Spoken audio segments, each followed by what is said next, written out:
बेहतरीन जिंदगी जीने के लिए ये स्वीकार करना बहुत जरूरी है कि सब कुछ सबको नहीं मिल सकता। यदि आप अपने जीवन में सुखी और सफल होना चाहते हैं तो इन 3 बातों को ध्यान रखें। 1. आनंद में कभी वचन मत दो। जब हम ज्यादा खुश होते हैं तो उस समय हम किसी काम को करने के लिए कसम दे देते हैं। हमें कसम नहीं खानी चाहिए, क्योंकि आनंद हमारी सोचने की शक्ति को भ्रष्ट कर देता है और यही कसम बार बार हमारे गले की फांस बन जाती है और हम अपनी ही कसम में फंस जाते हैं। 2. क्रोध का त्याग करें या मौन रहें। जब भी हमें गुस्सा आए तब हमारे लिए यही अच्छा रहता है कि हम अपने गुस्से को त्याग दें। अगर गुस्से को हम त्याग नहीं कर सकते तो हमारे लिए मौन रहना ही उचित है, क्योंकि क्रोध के समय में बोला गया वाक्य हमारे भविष्य का कांटा बन जाता है। हम गुस्से में कुछ भी अनाप शनाप बोल जाते हैं और हमें पता ही नहीं चलता। 3. दुख में कभी फैसला या निर्णय ना लें। तीसरी और सबसे महत्वपूर्ण बात है कि दुख में कभी भी हमें फैसला या निर्णय नहीं लेना चाहिए, क्योंकि दुख हमारी सोचने और समझने की शक्ति को हर लेता है। दुख हमारे सोचने और समझने की क्षमता को बाधित कर देता है, और जब हम अच्छे से सोच नहीं सकते तो निर्णय लेना मूर्खता के अलावा कुछ नहीं हो सकता। इसलिए दुखी मन से लिए गए निर्णय सिर्फ हमें दुख ही देते हैं। सफलता, कर्म और परम सुख के सूत्र। श्री कृष्ण कहते हैं कि समय के साथ साथ हालात भी बदल जाते हैं, इसलिए बदलाव में हमें स्वयं को बदल लेना ही बुद्धिमानी है। एक ज्ञानवान व्यक्ति कभी भी कामुक सुख में आनंद नहीं लेता। जो वास्तविक नहीं है उससे कभी मत डरो। जो वास्तविक है वो हमेशा था और उसे कभी नष्ट नहीं किया जा सकता। सभी कर्तव्यों को पूरा करके मेरी शरण में आ जाओ। जिस डर से आत्मविश्वास की हानि होने लगे उस डर का अंत करना ही आवश्यक हो जाता है। हताश न होना सफलता का मूल है और यही परम सुख है। उत्साह मनुष्य को कर्मों में प्रेरित करता है और उत्साह ही उसे सफल बनाता है। जीवन जीने के लिए मौन आवश्यक है, परंतु जब बात मर्यादा की हो तो शस्त्र उठाना अनिवार्य हो जाता है। कलयुग में वेदों को जानने वाले व्यक्ति नहीं रहेंगे, इसलिए चारों वेदों का संक्षिप्त वर्णन गीता ज्ञान रूप में 18 अध्यायों के 700 श्लोकों में श्री कृष्ण ने दिया है। प्रार्थना से परिस्थिति बदले या ना बदले, पर व्यक्ति का चरित्र अवश्य बदल जाता है। बुराई बड़ी हो या छोटी, हमेशा विनाश का कारण बनती है, क्योंकि नाव में छेद छोटा हो या बड़ा, नाव को डुबा ही देता है। श्री कृष्ण जी कहते हैं कि हमें कभी उस व्यक्ति पर भरोसा नहीं करना चाहिए जो वक्त के साथ स्वभाव बदल लेता है। सोच और नीयत अच्छी रखिए, फिर आपके कष्ट प्रभु स्वयं दूर कर देंगे। जब समय पलटता है तो सब कुछ बदल जाता है, इसीलिए अच्छे समय में घमंड न रखें और बुरे वक्त में सब्र रखना न छोड़ें। जितना इंतजार भगवान आपको करवा रहे हैं, उतना आने पर वो इतना देगा कि आप संभाल भी नहीं पाएंगे। कोई भी लक्ष्य बड़ा नहीं होता, जीतता वही है जो डरा नहीं। आपको सफल होने के लिए बेहद गुणवान, दिव्य या बहुत पढ़ा लिखा होने की जरूरत नहीं है। आपको सिर्फ एक संरचना और सपने की जरूरत है। आकर्षण का नियम या लॉ ऑफ अट्रैक्शन और मन को नियंत्रित करने की कहानी। महापुरुषों का कहना है कि दुनिया में मन सबसे ज्यादा शक्तिशाली चीज होती है। अगर किसी चीज को तुम पूरे मन से चाहो तो तुम उसे हासिल कर सकते हो। लेकिन अगर ये सच है तो फिर जो हम अपने मन से चाहते हैं वो हमें हासिल क्यों नहीं होता? कोई इंसान अपने मन में दुख तो नहीं चाहता, लेकिन फिर भी वो दुखी रहता है। हर इंसान कामयाब होना चाहता है, खूब पैसा कमाना चाहता है, लेकिन फिर भी वो कामयाब नहीं होता। इसका मतलब है कि या तो महापुरुष गलत थे जिन्होंने कहा कि मन से चाही गई हर चीज हासिल हो सकती है, या फिर हम गलत हैं। आज की ये कहानी आपको एक मंत्र देगी जिससे आप ये समझ पाएंगे कि अपने मन में किसी भी बात का बीज कैसे बोया जाता है और मन से कोई भी चीज कैसे करवाई या पाई जाती है। इस कहानी से आप ये भी अच्छी तरह समझ पाएंगे कि आकर्षण का नियम या लॉ ऑफ अट्रैक्शन कैसे काम करता है। एक बार की बात है, एक आदमी के जीवन में सिर्फ दुख ही दुख थे। वो जो भी काम करता उसका काम पूरा ही नहीं होता। घर में आता तो घर में क्लेश बना रहता, किसी से मदद मांगता तो कोई उसकी मदद नहीं करता। ऐसा लगता था कि चारों ओर से दुखों का पहाड़ उसी पर टूट पड़ा है। उसे समझ नहीं आ रहा था कि वो इन दुखों से पार कैसे पाए। वो दिन रात यही सोचता रहता कि अपने दुखों से छुटकारा कैसे पाना है। इसी कारण से वो रात में सो भी नहीं पाता था। उसकी आंखों के नीचे बड़े बड़े काले घेरे बन गए थे, जो इस बात का प्रतीक थे कि वो आदमी कितना दुखी और चिंतित है। कभी कभी तो उसके मन में आत्महत्या करने के भी ख्याल आते थे, लेकिन अपने परिवार की चिंता करके वो ये कदम नहीं उठा पाता था। वो इतना दुखी हो गया था कि उसने निर्णय किया कि वो इन दुखों से छुटकारा पाकर रहेगा, चाहे उसे कितनी भी मेहनत करनी पड़े, कुछ भी करना पड़े, चाहे अंगारों पर चलना पड़े, लेकिन इन दुखों से छुटकारा हासिल करके रहेगा। उसने कई बाबाओं के पास जाकर टोने टोटके किए और घर में हवन भी करवाया, लेकिन उसके जीवन में दुख कम होने की बजाय बढ़ते ही गए। जो भी बाबा उसे टोना टोटका देता था, वो बदले में उसे दान दक्षिणा लेता था, जिससे उसका बचा हुआ धन भी धीरे धीरे खत्म हो रहा था। फिर एक दिन उसे ऐसे बाबा के बारे में पता चला जो समाधान बताने के लिए कोई दान दक्षिणा नहीं लेता था। ये सोचकर वो बाबा के पास पहुंच जाता है। बाबा ध्यान में बैठे हुए थे और जब उन्होंने आंखें खोली तो सामने दुखी आदमी को देखा। बाबा उसकी परेशानी को समझ गए और पूछा, बच्चा, क्या चाहते हो? बाबा के पास क्या लेने आए हो? उस आदमी ने कहा कि बाबा, मैंने दुखों से छुटकारा पाने के लिए बहुत रास्ते अपनाए, लेकिन मेरे दुखों में बढ़ोतरी ही हुई है। मैं बहुत उम्मीद के साथ आपके पास आया हूं। मैं कुछ भी करने को तैयार हूं। आप मुझे कोई भी रास्ता बताएं, चाहे वो रास्ता कितना भी कठिन क्यों ना हो, मैं उसे पार करके रहूंगा। बाबा ने कहा, बच्चा, दुखों को दूर करने के लिए मंत्र ऐसे ही नहीं मिलते। मंत्र पाने के लिए कुछ करना पड़ता है। आदमी ने दान दक्षिणा देने की पेशकश की, लेकिन बाबा ने कहा कि दान दक्षिणा तो बहुत छोटी सी चीज है, मुझे वो नहीं चाहिए। आदमी बोला, बाबा, मैं अंगारों पर भी चलने के लिए तैयार हूं। बाबा ने कहा कि अंगारों पर चलने वाली छोटी चीज मैं तुमसे नहीं कराने वाला। मैं जो तुमसे कराने वाला हूं वो बहुत कठिन मंत्र है, उसे पूरा कर पाओगे? आदमी ने कहा कि वो कुछ भी करने को तैयार है। इस पर बाबा ने उसे कहा कि यहां से जब तुम अपने घर जाओ तो रास्ते में अपने मन में ये दोहराते जाना कि मैं सुखी हूं, मैं सुखी हूं, मैं सुखी हूं। याद रहे, ये सिर्फ मन में दोहराना है, जुबान पर नहीं आना चाहिए। बाबा बोले, इस मंत्र को करके देखो। वैसे भी तुमने इतने बाबाओं के मंत्र किए हैं, तो इस मंत्र को भी करके देख लो। वो आदमी ये कहकर वहां से उठकर चलने लगा, लेकिन जैसे ही वो चलने लगा, पीछे से बाबा ने बोला, बच्चा, एक बात याद रखना, जब तुम ये मंत्र अपने मन में दोहराओ तो तुम्हारे मन में बंदर के विचार नहीं आने चाहिए, बंदर का ख्याल भी नहीं आना चाहिए, तभी ये मंत्र सिद्ध होगा।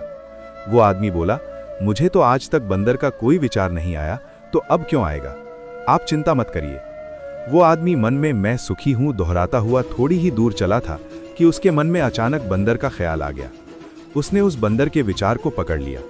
थोड़ी देर बाद जब उसे होश आया तो वो फिर से अपना मंत्र दोहराने लगा, लेकिन अचानक से उसे सामने एक बंदर दिखाई दे गया। वो अपने अंदर से इस विचार को बाहर फेंकना चाहता था, लेकिन उसे हर जगह बंदर ही बंदर दिखाई देने लगे। परेशान होकर वो घर पहुंचा और गलती से अपनी पत्नी से कहा, हे बंदरिया, मुझे खाने में बंदर परोस दो। जब उसे एहसास हुआ कि उसने क्या बोल दिया तो वो अपने बाल नोचने लगा। रात भर न सो पाने के बाद वो सुबह सीधे बाबा के पास पहुंचा और उनके चरणों में गिरकर कहा, बाबा, जब से आपने कहा है कि बंदर का विचार नहीं आना चाहिए, तब से मुझे हर जगह बंदर ही बंदर नजर आ रहे हैं। मुझे तो आपके पीछे पेड़ पर बैठा हुआ बंदर भी केले खाता हुआ दिखाई दे रहा है। ये हो क्या रहा है बाबा? ये सुनकर बाबा हंसने लगे। बाबा ने कहा, बच्चा, मन का जाल एक ऐसा जाल है जिसे समझ पाना इतना आसान नहीं है। बंदर तो तुम्हारे रास्ते में पहले भी आते थे और ये पेड़ पर भी घूम रहे थे, लेकिन तब तुम्हारे ध्यान में ये बंदर नहीं था। तब तुम्हारे ध्यान में सिर्फ अपने दुख थे। बाबा ने उसे बताया, हम जिस चीज से भी दूर भागना चाहते हैं, वही चीज हमारे मन में बहुत गहरे में प्रविष्ट हो जाती है। वो हमारे अंतर्मन में समा जाती है। असल में हम जिस चीज से छुटकारा पाना चाहते हैं, वो उतनी ही गहरी हमारे मन में बैठती चली जाती है और आखिरकार वो हमारे अंतर्मन में छा जाती है। ऊपर से तो हम खुद को समझाते हैं कि मैं सुखी हूं, लेकिन हमारे मन में दुख समाये होते हैं। हम केवल जुबान से बार बार ये बोलने से कि मैं सुखी हूं, सुखी नहीं होंगे, जब तक ये मंत्र हमारे अंतर्मन में प्रविष्ट नहीं होगा।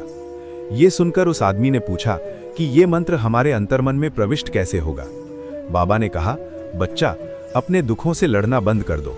जब तक तुम दुखों को दूर करने की सोचते रहोगे, तब तक वो दुख तुमसे चिपके रहेंगे और तुम्हारे अंतर्मन पर अपना राज जमाए बैठे रहेंगे। हम अधिकतर समय दुखों के बारे में ही सोचते हैं और सोचते हैं कि इससे छुटकारा पाना है।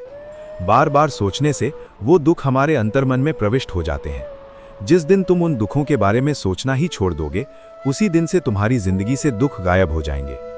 दोस्तों, आकर्षण का नियम, लॉ ऑफ अट्रैक्शन भी यही कहता है कि यदि हमें लाइफ में सफल होना है तो हमें अपने जीवन में हमेशा सकारात्मक विचार ही सोचना चाहिए, क्योंकि पॉजिटिव सोच से ही पॉजिटिव परिणाम आकर्षित होते हैं। इसके विपरीत यदि हम बुराई को सोचते रहेंगे, दुखों के बारे में सोचते रहेंगे, तो हमारा मन दुखों को ही आकर्षित करता रहेगा और हमारा जीवन दुखों से, कठिनाइयों से भर जाएगा। गौतम बुद्ध ने भी कहा है कि जैसा हमारा मन होता है वैसा ही हमारा जीवन होता है। अगर इस मंत्र को हम समझ लेते हैं तो हम अपने जीवन में जो भी पाना चाहते हैं उसे अपने अंतर्मन में डाल सकते हैं, और एक बार वो लक्ष्य हमारे अंतर्मन में बैठ जाता है तो फिर सफलता पाने में कोई दिक्कत नहीं आती। जीवन के अन्य महत्वपूर्ण सूत्र। जीवन क्षणभंगुर है, हमारे कल का कोई भरोसा नहीं है, इसलिए हमारे पास जो भी है वो आज ही इस्तेमाल कर लेनी चाहिए। अगर आप दुनिया को बदल रहे हैं तो आप महत्वपूर्ण चीज़ों पर काम कर रहे हैं, और आप सुबह उठते ही उत्तेजना का अनुभव करते हैं। पैसा एक ही भाषा बोलता है, अगर तुमने आज मुझे बचा लिया तो मैं कल तुम्हें बचा लूंगा। जीवन का सबसे बड़ा गुरु वक्त है, क्योंकि जो वक्त सिखाता है वो कोई और नहीं सिखा सकता। फिर से प्रयास करने से मत घबराना, क्योंकि इस बार शुरुआत शून्य से नहीं, अनुभव से होगी। संसार में मनुष्य ही एकमात्र प्राणी है जिसका जहर उसके शब्दों में होता है। संसार में केवल मनुष्य ही ऐसा मात्र प्राणी है जिसका जहर उसके दांतों में नहीं, उसकी बातों में है। कभी कभी हम गलत नहीं होते, लेकिन हमारे पास वो शब्द नहीं होते जो हमें सही साबित कर सकें। गिरगिट खतरा देखकर रंग बदलता है और इंसान मौका देखकर। झुकने से यदि रिश्ता गहरा हो तो झुक जाओ, लेकिन अगर हर बार आपको ही झुकना पड़े तो फिर रुक जाओ। जिस डर से आत्मविश्वास की हानि होने लगे, उस डर का अंत करना ही आवश्यक हो जाता है। जिस व्यक्ति के पास संयम और ताकत है, उस व्यक्ति से कोई मुकाबला नहीं कर सकता। किसी भी व्यक्ति से अत्यधिक लगाव हानिकारक है, क्योंकि लगाव उम्मीद की ओर ले जाता है और उम्मीद दुख का कारण बनती है। अपनी पीड़ा के लिए संसार को दोष मत दीजिए, अपने मन को समझाओ। तुम्हारे मन का ही परिवर्तन ही दुखों का अंत है। अगर दिशा दिखाने वाला सही हो तो दीपक का प्रकाश भी सूर्य का कार्य करता है।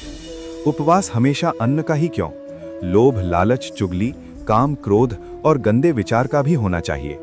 देखने समय सिर्फ देखिए, सुनते समय केवल सुनिए, महसूस करते समय सिर्फ महसूस कीजिए और सोचते समय केवल सोचिए।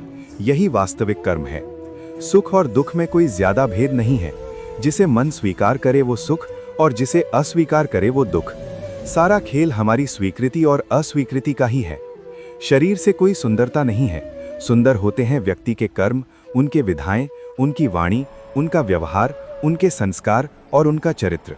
जिसके जीवन में ये सब है वही इंसान दुनिया का सबसे सुंदर शख्स है। धोखा और छल को इंसान माफ जरूर कर सकता है, लेकिन भूल नहीं सकता।